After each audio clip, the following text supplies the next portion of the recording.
Oh boy, I haven't uploaded in a while. I wonder what happened that made me late on my schedule. Well, now I'm pretty late to the party to make a review on Metaphor Refantazio, but if you're curious, the short version is 5 out of 5. Good game, good combat, lots of surprises. Oh my god, this speaks! Best waifus, but this time you can't get steamy with them. Why are you doing this to me, Atlus? Let me bang this bet, goddammit! So fine, I'm unfashionably late, but I can at least delve into what I believe is the greatest strength of Persona 7. Yes, I said 7 and not 6 like other funny haha people on YouTube, because I'm one of those sick bastards who considers scattering a Persona game. But what makes Metaphor stand out then? Because this thing really feels like Persona. The combat of Persona, the social links of Persona, the protagonist of Persona 3. Good to see you still alive and kicking, man. Persona, however, is a more intimate experience, and please trust me, I had to put effort into not saying a more personal experience. Metaphor instead operates on a grander scale. It paints on a bigger canvas and creates a world that not only feels alive, but is as much of a character as the rest of the cast. You know, earlier this year I started taking notes for a script, and the title would have been something like What Makes for Good World Building or something. Got pretty far into it too, and down the drain it goes. Every single line of that script can now be replaced with "Do what Metaphor Refantazio did."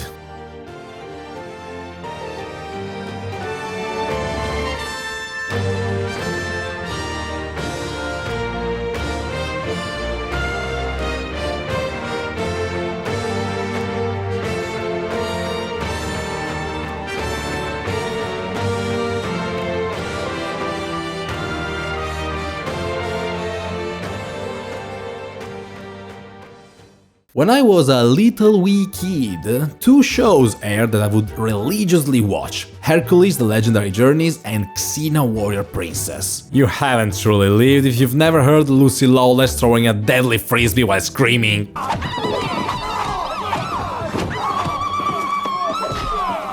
every day. Ancient Greece would be broadcasted on my old TV as these 2 characters would endlessly travel from village to village, encountering new people in need of help, mythological monsters to defeat, and at one point even fight each other. A Marvel-level crossover before Marvel even had a chance to fuck up with that Daredevil movie.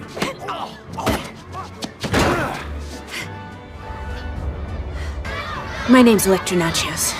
It was entertaining and addicting like no other show at the time, except Dragon Ball, obviously. Of course, I had no goddamn idea what the overarching story was. My premature self was just waiting to see Xena kiss Gabrielle. But no, this video isn't just an excuse to search for this clip on YouTube. What ultimately made these stories so captivating was the fact that you'd see new people and new scenarios at each episode. Even if it was all over the place, this variety created a rich tapestry that made that world believable. That's exactly the feeling Metaphor Refantazio nails once you finish the tutorial section, which lasts like 10 hours, of course. This first chunk of the game is almost entirely set in the capital of this faraway kingdom. There is a small excursion in the outskirts where you realize the writers really wanted to make their own remake of Attack on Titan, but the plot only really starts when the late king forgets he's dead, turns into a giant rock in the sky, as you do on a Sunday, and scares the living shit out of his citizen by offering them the most worthless gift ever conceived in history: democratic elections. Okay, so I'm gonna talk a lot about the story, and we will rapidly approach spoiler territory, so for your convenience I'm gonna use this useful spoilometer to indicate how heavy the spoilers will be in each section, along with a danger zone here that indicates where the big spoilers show up. See how much effort I'm putting here for my viewers? Please subscribe. And so we begin our election campaign, our goals ever changing as we travel through the entire kingdom of Euchronia, which is definitely going through some bad years. This joke will land if you know Greek.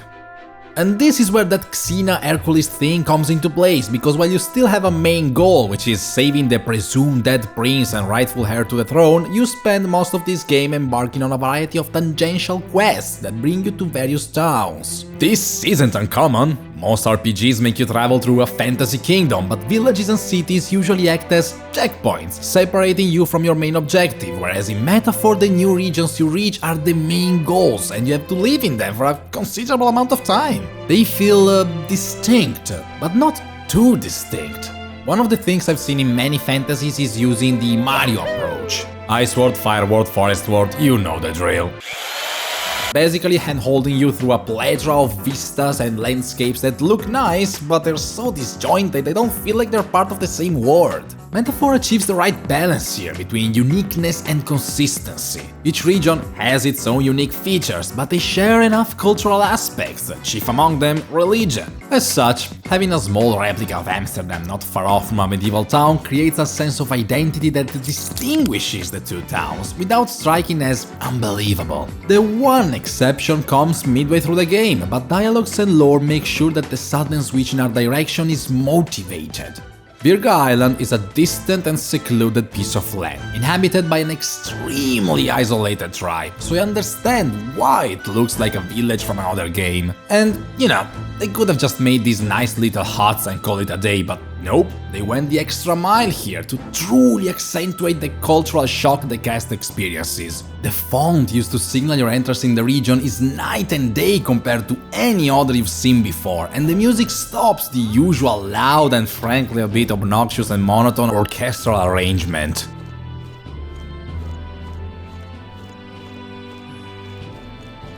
This time we have this very foreign and unique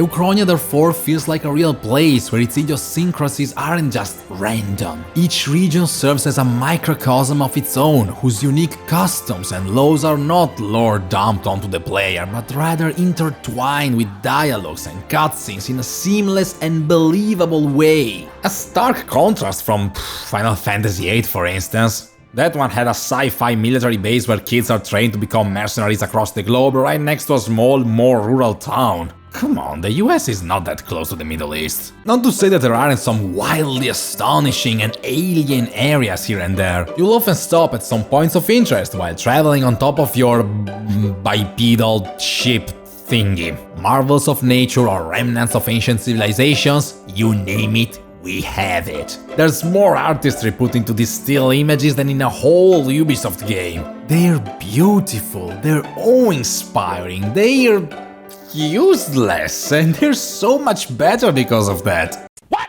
See, one of the things I hate the most in games with complex world building like Metaphor is that the world can't just exist, be its own entity separated from the story. Everything has to be about the game. If Kojima was behind the camera here, you would know when this statue was built, who built it, who commissioned it, and the guy who killed the architect is probably called Dr. Bomba Statue and is gonna be the true final boss. But in Metaphor you're left wondering what happened here. The cast members have a chance to share their thoughts, and sometimes one of them might even interject to share their knowledge before just getting back on track. Much like what you'd experience when traveling to another country, this is just a brief stop, a new memory. It was useless for the story, and that's what makes it a memorable moment of respite before resuming your long journey. It reminds you that you are a cog in this world, rather than the world existing for you. And speaking of journeys, Metaphor makes the act of moving so satisfying. Ah, screw Death Stranding.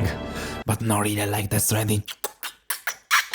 It reminded me a lot of the structure of Final Fantasy VII, which was also all about traveling from town to town while piecing together Sephiroth's plan. Except traveling in Final Fantasy VII involved a lot of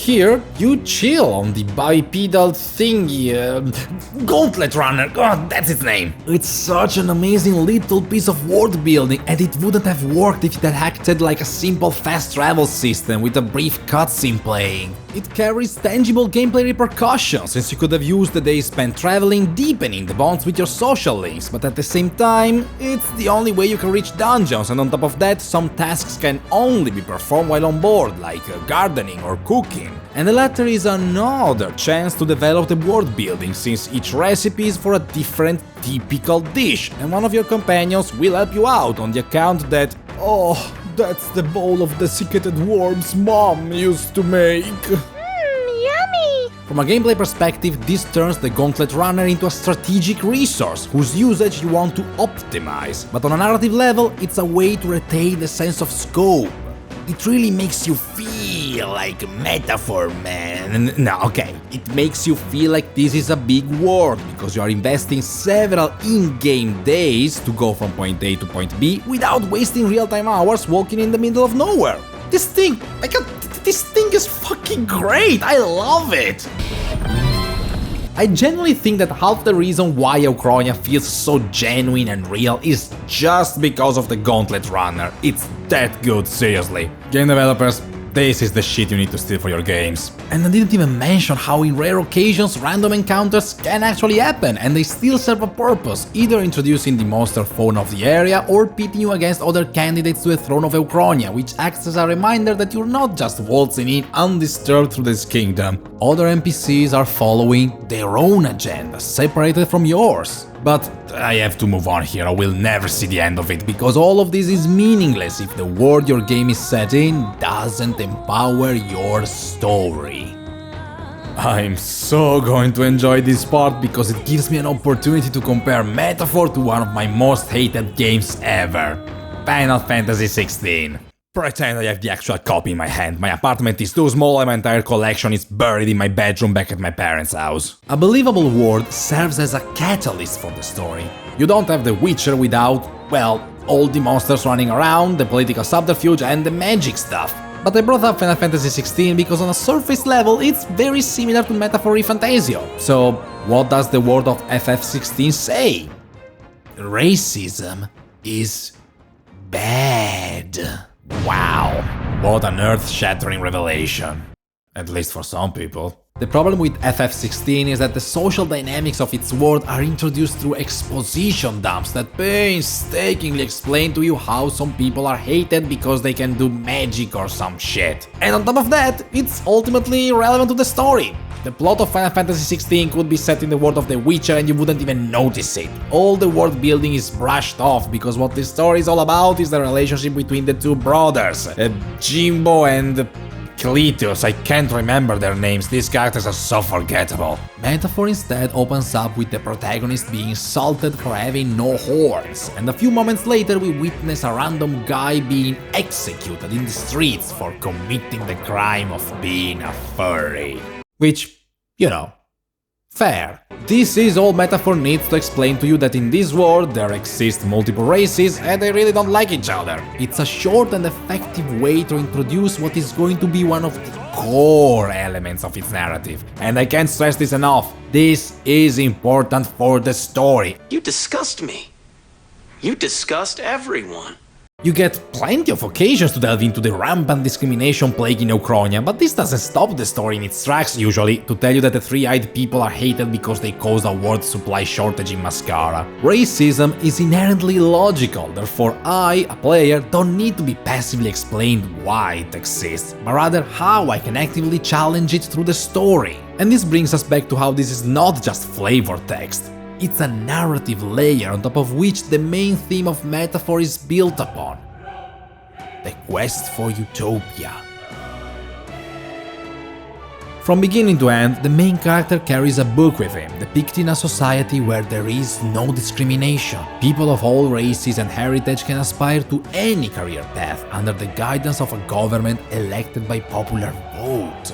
For the men and women of Euchronia, this is obviously unheard of until the big king head in the sky magically introduces the concept of election. For us, this is mundane. This book is obviously representing our reality. The architecture, the imagery, everything hints to the fact that this utopia is actually our own modern world.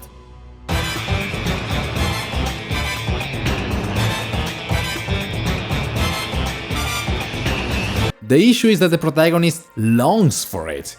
He hopes Euchronia can become like our world, but we players know reality is not a utopia. Equality is not universal. Heritage does influence our future prospects, and democracy has never been more in shambles. Euchronia becomes de facto a metaphor of our world. Yeah, I bet you didn't see that coming. The instant public elections are introduced into this world, the whole ordeal is turned into a popularity contest, where various candidates attempt to win the hearts of the voters not by explaining how they would lead the country, but by completing meaningless tasks. It's a dick measuring contest that turns debates into high school level squabbles. And so Metaphor's world is no longer a background. It gives us some food for thought. A chance to be grateful for living in an age where democracy even exists, and a reminder that such gifts shouldn't be squandered, else society is destined to crumble under its own hubris. And it did.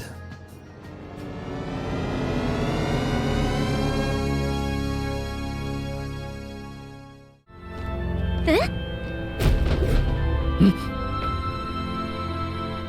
確かに。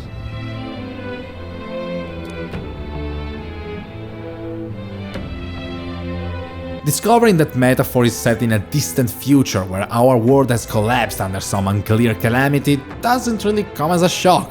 It's predictable really, and that's good. It doesn't feel far-fetched. It's the logical culmination of a narrative that led to this point. The boy fantasizes about a world he believes to be imaginary, and the ruins of Tokyo is the place where dreams come to die. A symbol of a world that couldn't achieve utopia. It's really what the world building of Metaphor was all about. A memento mori directed at society as a whole, which leaves us with the question: do you fight to try and fix a decadent society, or do you hit the reset button and usher a new age?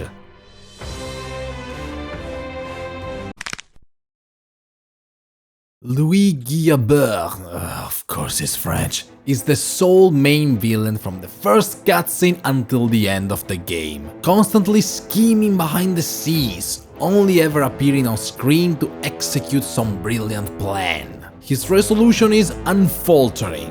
He is determined to commit any atrocity in order to achieve his vision. He is ruthless, he is heartless, and he is right. The greatest achievement of Metaphor's world building is acting as a stage where Louis's ideals sound logical despite being villainous. The people are chained by their race, their lineage, and their mistrust towards each other. They live in a permanent state of anxiety, exacerbated by the looming threat posed by the eldritch monstrosities they called humans. Yeah, it's really not that subtle. Louis looks over this with disdain.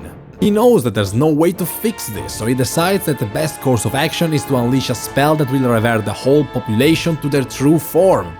Humans! Oh god, I really wanted to make a remake of Attack on Titan. Those who will survive will be able to create a new world, unbound and unchained. The protagonist's ideas of a society where everyone helps each other sound like wishful thinking in comparison, which is also why Dying brings up the game over screen, which ominously states, "Fantasy is dead."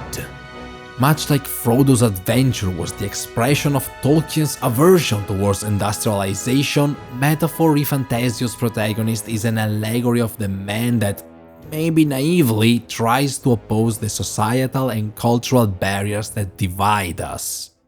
But since this is a video game, you can still pick the option to side with Blonde Nietzsche, commit mass genocide and let the credits roll earlier. The end.